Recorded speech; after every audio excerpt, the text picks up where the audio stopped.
Insolvency and Bankruptcy Code liquidation proceedings. Court orders against your business may be fatal, but liquidation orders are killers of your business. Hi friends and professional colleagues. I am Monisha Meghna, Deputy Manager at Epic & Associates LLP. This is the 28th video of our web series, that is One Concept, One Slide, initiated by Epic & Associates LLP. Today, we are presenting the next process in the insolvency matter of a corporate debtor, that is liquidation. We look forward to receive your queries, comments and feedback by any means given on the slide. All our videos are covering a topic updated as on the date of publication on your YouTube channel. The link to these presentations are also available in the description box of our respective videos on your YouTube channel and can be downloaded therefrom. This video on the liquidation proceedings is in continuation of our previous videos on the Insolvency and Bankruptcy Code, in which we have already explained till the corporate insolvency resolution process of the corporate debtor. Moving forward, we need to understand the next process, that is liquidation. Although it is not mandatory that every corporate debtor will undergo this process. Liquidation is a process through which a company which is running is shut down and its existence comes to the end. This often happens when no resolution plan is submitted by the resolution professional to NCLT on or before the expiry of insolvency resolution period. The resolution plan received by the resolution professional or NCLT is non-compliant as per the provisions of the Insolvency and Bankruptcy Code. A request is received from Committee of Creditors to liquidate the corporate debtor during the corporate insolvency resolution period, and same is communicated by the resolution professional to NCLT, or the corporate debtor disobeys the resolution plan which is approved by NCLT, and the person or creditor who is getting affected by this non-compliance of resolution plan files an application to NCLT for liquidation of corporate debtor, and NCLT finds the corporate debtor guilty. NCLT shall pass the order of liquidation against the corporate debtor in these circumstances, and this order for liquidation shall be deemed to be a notice of discharge to the officer, employees and workmen of the corporate debtor, except when the business of the corporate debtor is continued during the liquidation process by the liquidator.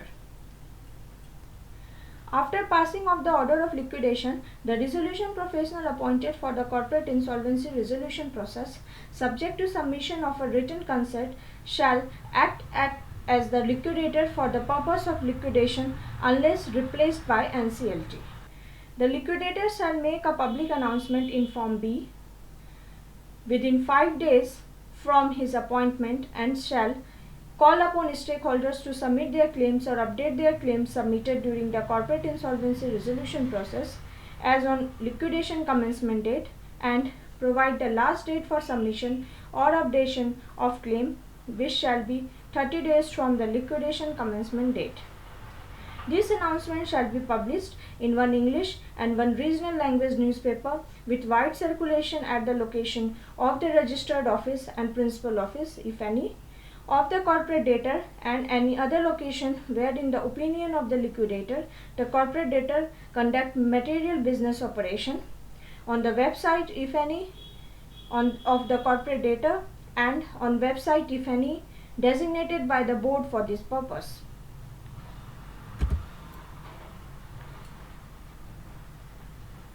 The liquidator shall receive or collect the claims of creditors as on liquidation commencement date within a period of 30 days from the date of the commencement of the liquidation process, along with the proofs of their claim. The creditors also has the option to withdraw or vary his claim within 14 days of its submission.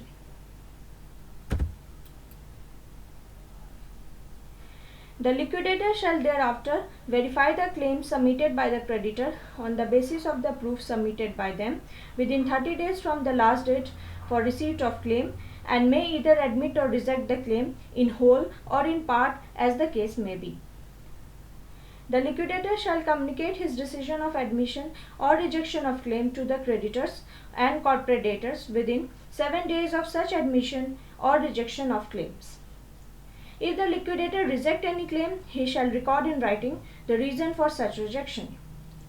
The creditor has the right to appeal to NCLT against the decision of the liquidator, either accepting or rejecting the claims within 14 days of the receipt of such decision. After verification of the claim, the liquidator shall prepare a list of stakeholders category-wise on the basis of proofs of claim submitted and accepted, mentioning the amount of claims admitted if applicable, the extent to which the debts or dues are secured or unsecured if applicable, the detail of the stakeholders, and the proofs admitted or rejected in part and the proofs wholly rejected. This list prepared by the liquidator shall be filed with NCLT within 45 days from the last date for receipts of claim, and filing of this list shall be announced to the public. In addition to this, the liquidator shall constitute a consultation committee within 60 days from the liquidation commencement date based on the list of stakeholders prepared to advise him on the matter relating to sale of the assets of the corporate debtor. The consultation committee shall advise the liquidator via vote of not less than 60% of the representatives of the consultation committee present and voting. However, the advice of the consultation committee shall not be binding on the liquidator, but whenever the liquidator take a decision different from the advice given by the consultation committee, he shall record the reason for the same in writing. The liquidator shall also side by side prepare the liquidation estate of the corporate debtor based upon the valuation of the appointed registered value.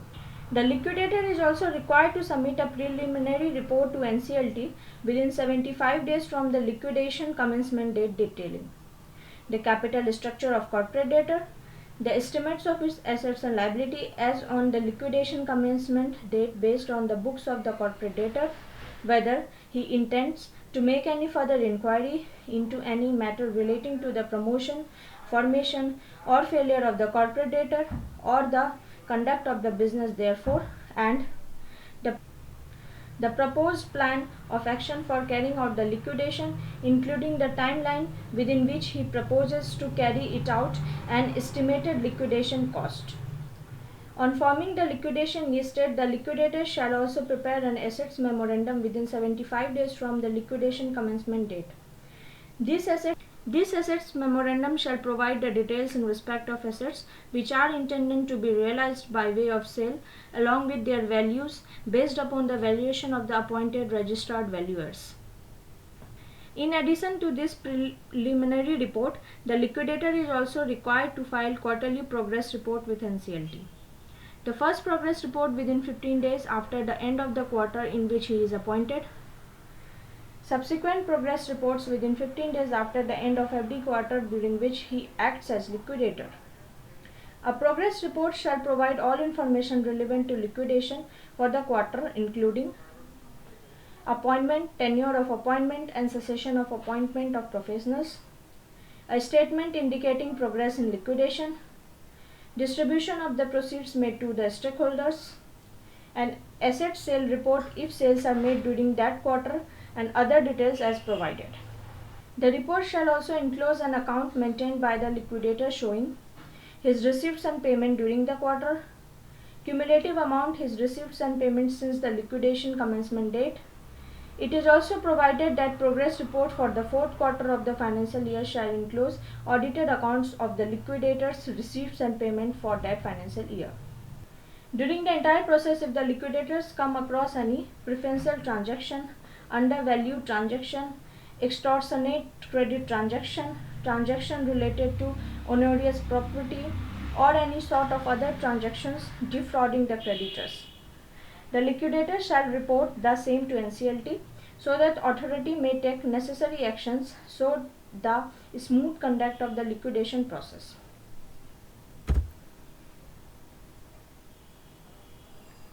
The liquidator shall thereafter realize the assets of the corporate debtor at their realization value in the best interest of all stakeholders of the corporate debtor.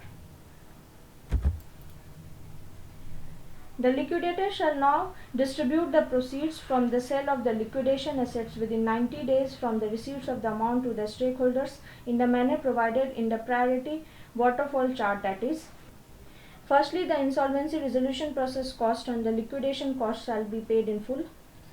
Secondly, the worksman dues for the period of the 24 months preceding the liquidation commencement date and debts owed to a secured creditors in the event such secured creditor has relinquished security ranked equally shall be paid. Thereafter, the wages and any unpaid dues owed to the employees other than workmen for a period of 12 months preceding the liquidation commencement date shall be paid. After that, the financial debts owed to unsecured creditors. Next, any amount due to the central government and the state government, including the amount to be received on account of the Consolidated Fund of India and Consolidated Fund of a State, if any, in respect of whole or any part of the period of 2 years preceding the liquidation commencement date, and the debts owed to the secured creditor for any amount unpaid following the enforcement of security interest ranked equally. Any remaining debts and dues. After that, to debt preference shareholders of the corporate debtor, if any. Lastly, to the equity shareholders of the corporate debtor. When the assets of the corporate debtors have been completely liquidated, the liquidator shall make an application to NCLT for dissolution of such corporate debtors accompanied by the final report and compliance certificate in Form H. For the closure of the liquidation process of corporate debtors where the corporate debtor is sold as a going concern, or the dissolutions of the corporate debtor in other cases. It is also provided that a copy of order obtained from NCLT shall be filed within 7 days from the date of such order to the authority with which the corporate debtor is registered. Keeping in mind this extraordinary situation due to COVID-19, the period of lockdown imposed by the central government shall not be counted for the purpose of computation of the timeline for any tasks that could not be completed due to such lockdowns in relation to any liquidation process.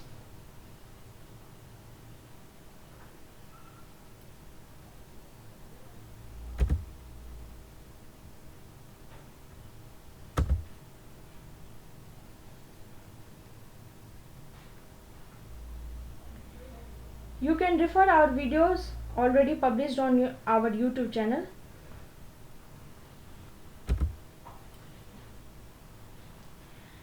You may subscribe our weeklight and monthlight newsletters for all latest updates in areas such as SEBI, FEMA and Companies Act, etc. You can also follow us on Facebook and LinkedIn page for daily updates by referring the details given on the slide and in the description box below. We have tried to move other step forward in our series on the insolvency and bankruptcy code. In this video on the liquidation process, we have tried to cover the broad steps involved in the entire process with their specified due dates along with the specific requirement of that particular step. We request you to share your views and advice on this web series, including the topics that you want us to cover in coming videos. Thank you.